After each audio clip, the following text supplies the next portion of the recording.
Rogers into the paint. Can't find a shot. Let's go right at Charlotte. Charlotte down 6. Rice up 6. As it's 17.82. Now Rice up 7. Charlotte.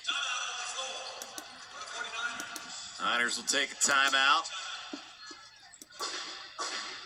The lead is now up to 7 here. It's a 6-0 run over the last 31 seconds. Rice. 86% now at the line. The game tonight. They were 86 on Saturday. 81.5 for the season. Second best in college basketball. The Niners here down 7. You saw him throw last time on the inbounds, trying to go inside quickly to Staley. I think, Cam, here with this time left, you got to be thinking beyond the arc. You got to be as quick as possible to score and give yourself an opportunity to foul and put them on the free throw line again. Get it into Amani Smith. Now they find Best. And that's going to be a illegal screen by Staley. That's going to be it. Stick really. And then a great job by Johnson to spot it out further. Now 10 seconds to go. So, I mean, you have to score off the draw now, and then from mid to ice, you have to get quickly in. Jones trying to pin it up to the boards. Skoda gets it in front. Shot blocked. Puck still loose. It's underneath Lily Shannon, and then we get the whistle. Not for a save, but for the final buzzer. And this one is over. Northeastern wins it 3-1. They will head back to the Hockey East Championship. And they'll head to the Hockey East Championship to face the Connecticut Huskies at 3 p.m. Eastern on Saturday the 7th.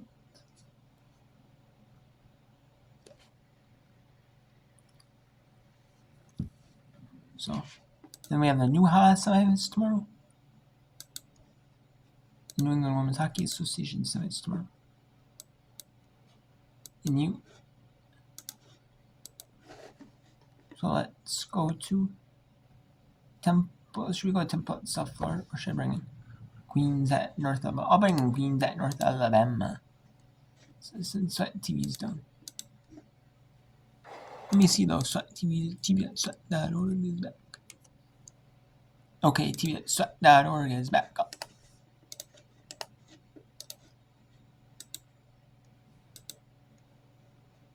Okay.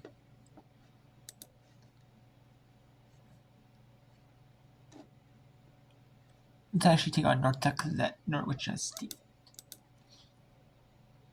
Let's actually go Sweat TV. This Grambling defense.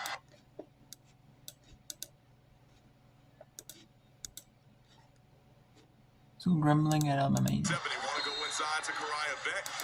Beck loses the ball, but it's going to go out of bounds. Last touch by Grambling. Yeah, they tried to do. Beck tried to make that pass in there. Grambling State. A little too much air under that one. That allowed the defense to get back into the play. Here's Kayla Walker off the inbounds. A floater from the baseline, no good. Long rebound corralled by Vanessa Wimberly, and Alabama A&M's going to reset. Right. They need to try to go inside. I don't think they can handle Belton in the post. Here's Walker taking it inside, and it's good by Walker. That was a good one. And that was a good one by Walker. 51-42 is our brand new score. Lady Bulldogs out in front by 9. It's a crossover and a drive by Nunn. Nothing doing. She's got to kick back over to Brienne.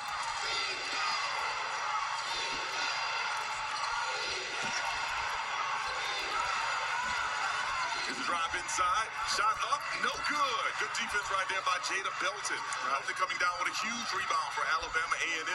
Yeah, Belton did just what she was supposed to do. She held her ground, and all she did was put her hands straight up. Belton with 6 rebounds now for Alabama A&M. And here's a huge steal right here by Brian. 1-on-3 situation, and she scored for Grambling State. Right, she took that right out of Belton's hand in front of the bench. Grambling now down by 7. Alabama A&M looking to add to their lead. Here's a drive inside, and losing the ball right there was Kamaya Griffin.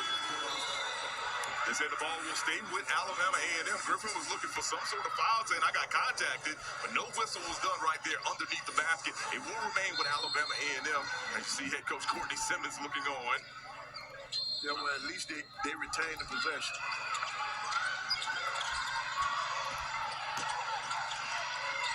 Walker is going to drive inside, puts up the floater, and it's good. Kayla Walker gives her team a 9-point lead.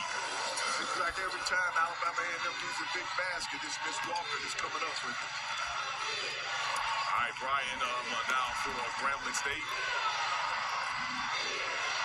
Chance of defense can be heard here in the Alabama A&M Event Center.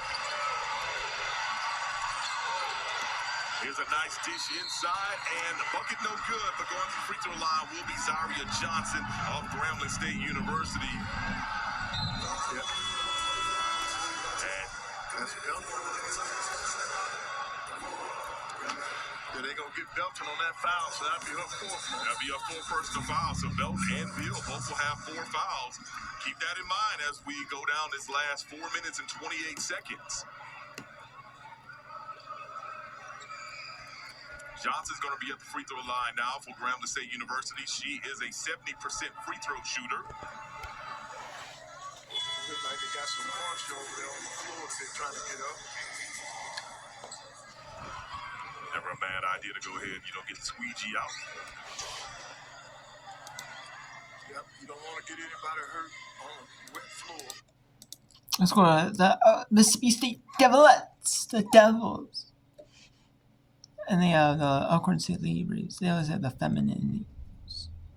You guys try to feminize names like Lady Braves. I mean, some stuff like Cowgirls, Cowboys. Yeah, sure, that makes sense. We're calling the ladies team boys. But Braves, that's like a generic name, That's not like male or female,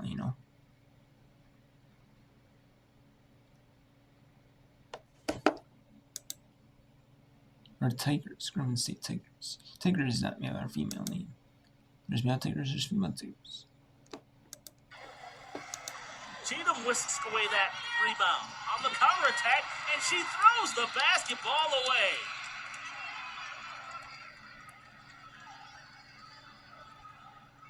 I think if I'm Coach Kilburn, I'm making sure my team gets back into how we want to play. Those cuts off the screens, off the post, the back cuts.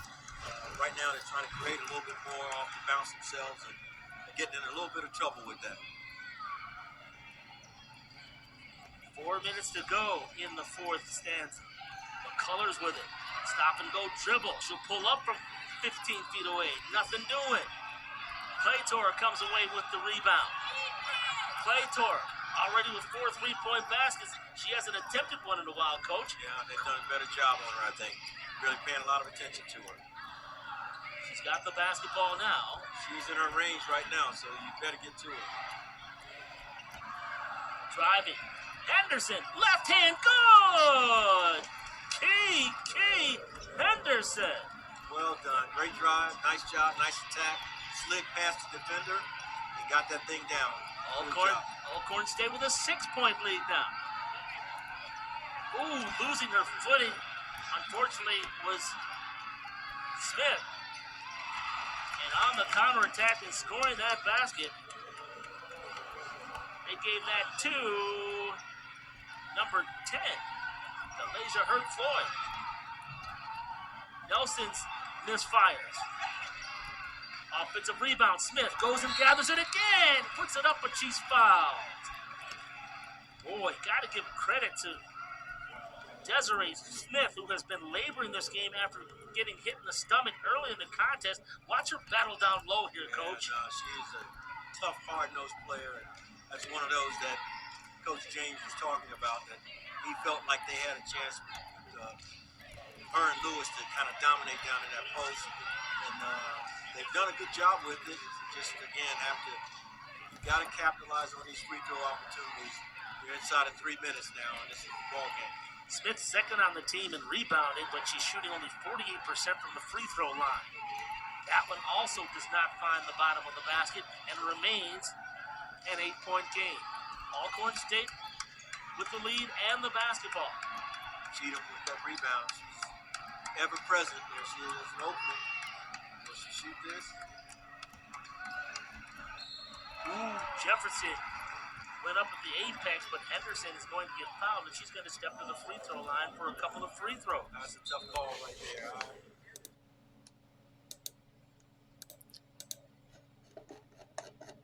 So like I said, Rice beat Church 60-56. So we have Grand Canyon, Wyoming. I guess we'll bring in back in North Texas, which is between Florida. I want to do Queens at North Alabama. Let's bring in Queens at North Alabama too. Queens, North Alabama. That's in North Florida.